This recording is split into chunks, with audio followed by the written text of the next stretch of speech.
This is episode 6 with the importance of a consistent nutritional intake with Guest Daniel Sullivan. Welcome to the JAMODI Podcast. My name is Turner Cavender, former professional athlete and action sport enthusiast with a passion to spread inspiration and positivity. Each week, we deliver you an inspiring message to help you put your life in forward motion to achieve your ultimate goals. Now let's get this show started because it's just a matter of doing it. Welcome, everyone. Welcome to the podcast. I'm here with my special guest, Daniel Sullivan. Thank you so much for coming down into Friday afternoon traffic. Man, that was something else. That was a bitch, wasn't it? It was. Did you hit Service Road most of the time? I literally went down the service road the entire way from Plano. And I made it here in 40 minutes, so that's good. Thank you very much, because that takes a lot of anger to do that. Especially from this guy right here. I need to go to the lift after this. All right, so I want to kind of, tell people about you, but when I want to tell first about how I met him. We met at the gym in Destination Dallas.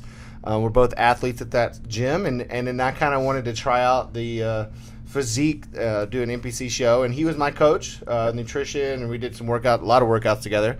So, and then that's kind of how we got introduced to each other. But kind of tell people where you're from, what you do, where you came from. I mean, you got a really good story, and I want people to hear it. So I'm originally from Mobile, Alabama. Me and my wife now. That's so cool. Yeah, it's weird saying it. We got married back in July, but we moved here 4.5 years ago, and basically we sold everything that we had. We had basically a large estate sale.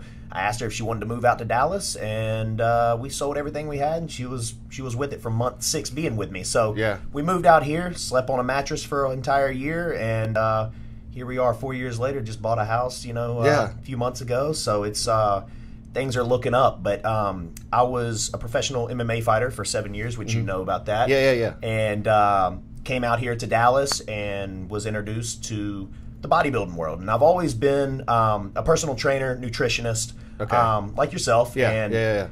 This is the mecca of, the fitness industry. Mm-hmm. So when there was a pro by the name of Jason Poston, who actually noticed me right off the bat at Destination Dallas, where I trained you, and we started, and he was like, hey, man, he was like, you need to get into this competing thing. So started there, and here I am, 3.5, 4 years later, and I am at Destination Dallas, nutritionist and personal trainer. So just got done competing at the Olympia Amateur, first ever Amateur Olympia 2 weeks ago, which I placed 3rd in the world, so which awesome. Is freaking crazy. Yeah. So cool.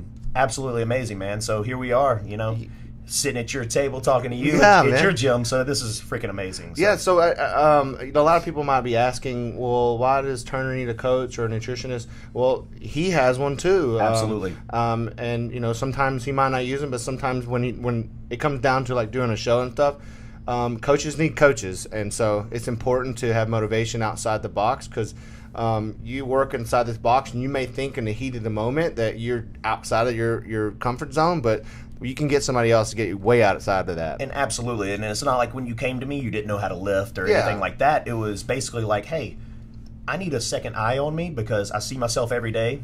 Exactly. And then Steph sees you every day, so it's not like, you're not getting really a good look if you're just relying on yourself. So to have that second set of eyes looking at you week in and week out is basically what we did. I mean, like I said, and I have a coach just like what you said. Yeah. And it's important, right? It's super important. Every coach needs a coach, and For that's real. all there is to it. Yeah, so, it's a mentor no matter what you're doing, whether it's fitness or business and life. In this industry too, there's so much knowledge to be soaked up that I mean, it's unlimited. The sky's the limit in this industry, especially. I mean, there's so much to learn from everybody, and I mean, even when I prepped you, I learned things from you just as you learned things from me. Exactly. So, and that's what this is all about. So, so we want to take that knowledge that we have.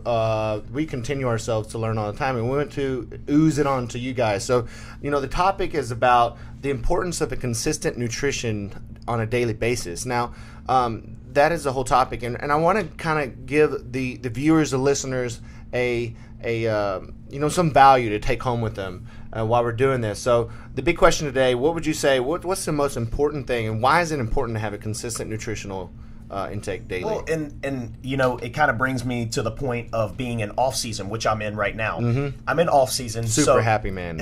I get to eat, so it's amazing, and that's my point. Is you don't have that goal to strive for anymore. So it's like, what do I do now? I can have a piece of pizza, or I can go get that burger. Hell yeah. Well, I'm going to tell you, and whenever I'm in off season, I do macro dieting, flexible dieting, just because it does give me more of a broad range of foods to choose from. And as you know, prep diets is super, super strict. I mean, it's strict.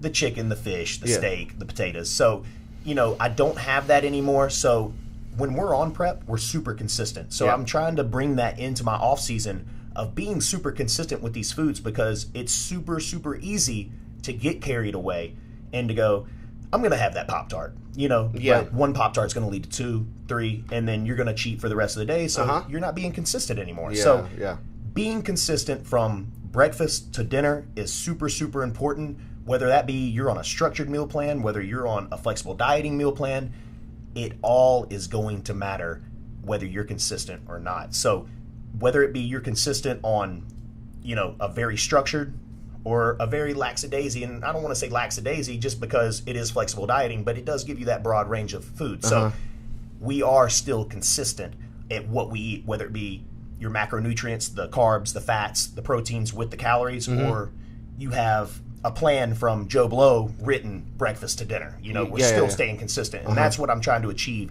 with this off season, is to try to still stay lean, but have that flexibility to eat more than what I've been eating. That kind of, I really do like to paint pictures when I show or talk about a topic, and I think you might want to take this one with you. This is something I've actually learned. I didn't make it up, but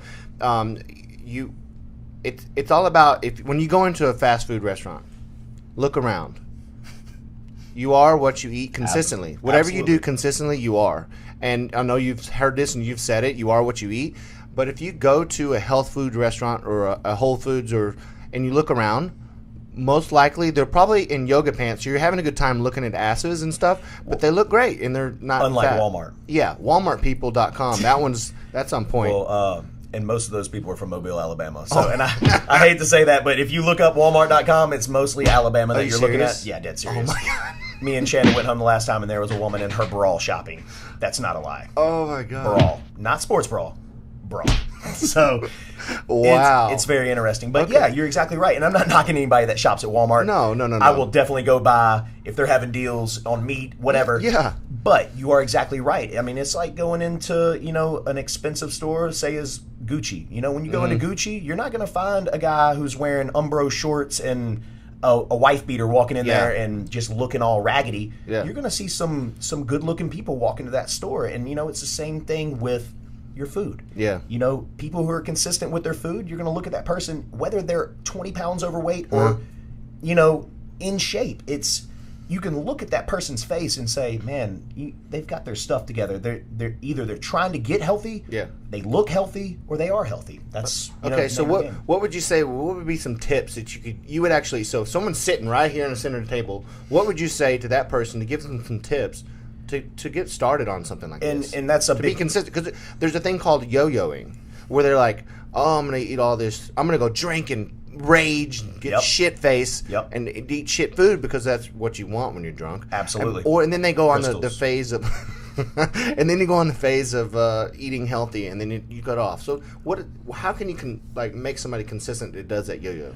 And it's funny you said that, is because whenever I'm starting someone out on a plan, I don't necessarily give them a strict plan, because someone who's not used to being consistent, if you give them this crazy structured plan in the beginning, along with cardio, they're going to look at that and be like, holy shit. Yeah. So whenever I have someone, if we had someone sitting right here who's never worked with me or you, Turner, and they're just getting started, the number one thing that I'm going to tell them to try to cut out of their diet, because this is, to me, America's number one problem, is sugars and dairy. Yes. So completely. I'm going to say, hey, let's get your sugars below 4 on everything that you eat. Every meal that you eat, look on the back of everything. If it's below 4 grams, you're good. Eat it.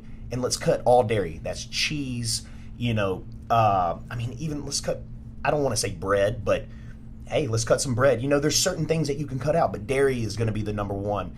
Such a fatty thing.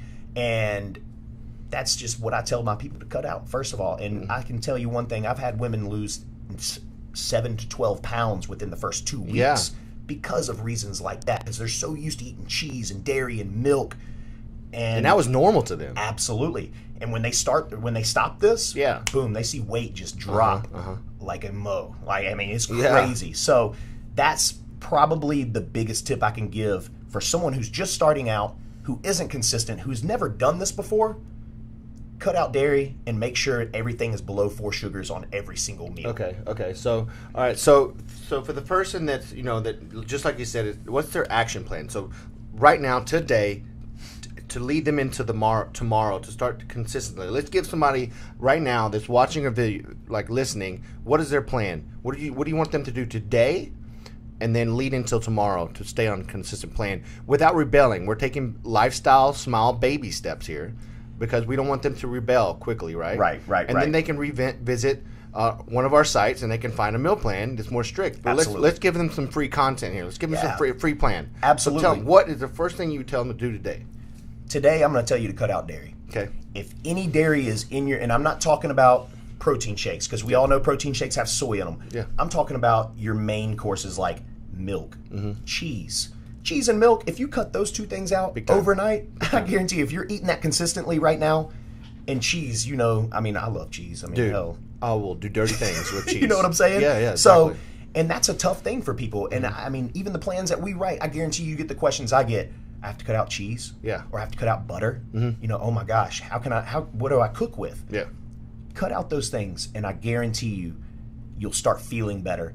You're going to have withdrawals. Don't get me wrong. For sure. You're going to have withdrawals. Everyone does. But if you start with something small like that, your first baby step. Have whatever else you want. Cut the dairy. Okay. Cut the dairy, and let's get on with it.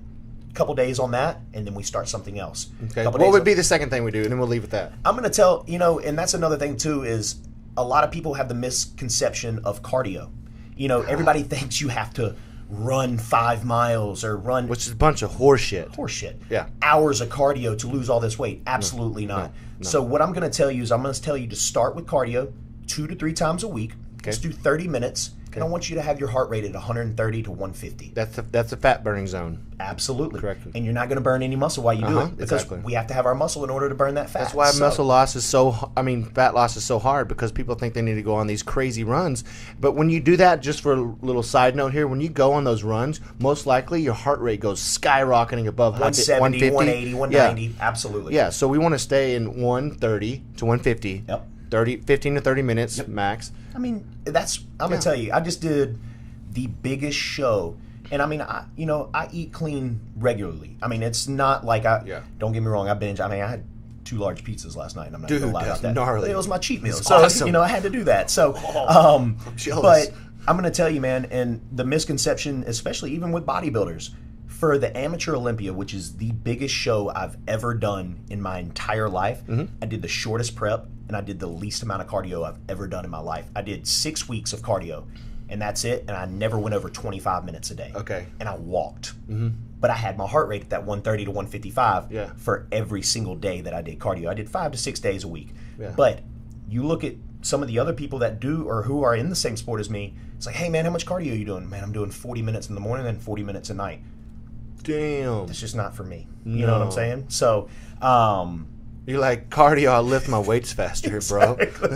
Exactly. So, and I mean, it's like for you too. I mean, you rode, you get your cardio out of riding. You have to be cardio driven to even do what you did. And it's not like you were going to get on a treadmill and go run 5 miles and be like, all right, I'm good. I'm going to be in shape. No, you did some good things that were to what your body could accept, and that was not hours of cardio. You know what I'm saying? So, yeah, okay. So I like to lead off my podcast. I want to kind of let everybody know, and I want people to, the JAMODI Podcast, okay? This is something that's, my mother told me when I was a young kid, and I've lived my life by it. And I like to ask my guests when they come on, I want to know what JAMODI means to you. JAMODI? Just a matter of doing it. I mean, you really want to know what I think when I want to hear all of it. So like full on. I don't know why, but whenever I hear the word JAMODI, I see an emoji flexing at me. Oh my God, that's freaking hilarious. I've never heard that. Even on the way here, I was like, JAMODI. And all I could see was with a smiley face in the middle. Do you remember the ones I used to send you? You used to send them right back to me. like like lifting weights, like a GIF, but it was like an emoji. Yeah. So that's what I think. So I'm like, what is a JAMODI? So please explain to me what a JAMODI is. Oh my God. That is the best one I've ever had. Oh my God. I'm just going to leave with that one. That's great, dude. You got an emoji. JAMODI. I'm actually going to put that on your face in a video at some point in time. Guys, this is going to be we're going to wrap it up here. We're going to end this podcast with the good note of we want you to take 2 actions. Okay. First day is to cut out dairy, right? Absolutely. Okay. The second would be after you do that for a week or so. 2 or 3 sessions of cardio a week. Okay. 25, 30 minutes. Get your heart rate in between 130 and 150. That is it. Okay. Walk. Do not run. Yeah. You don't have to run. And the reason being we say that when you go over 130, you go into a stage where you start burning glycogen, which is actually stored in your muscles, and that's what burns muscle mass. And that's the good thing. That muscle burns fat, so you want to keep as much muscle as possible. That's why we're saying stay at 130 because it uses fat for fuel versus glycogen. Absolutely. Just a little something for you. Guys, we're going to lead this off. Thank you so much for coming in today, dude. I appreciate it. Absolutely.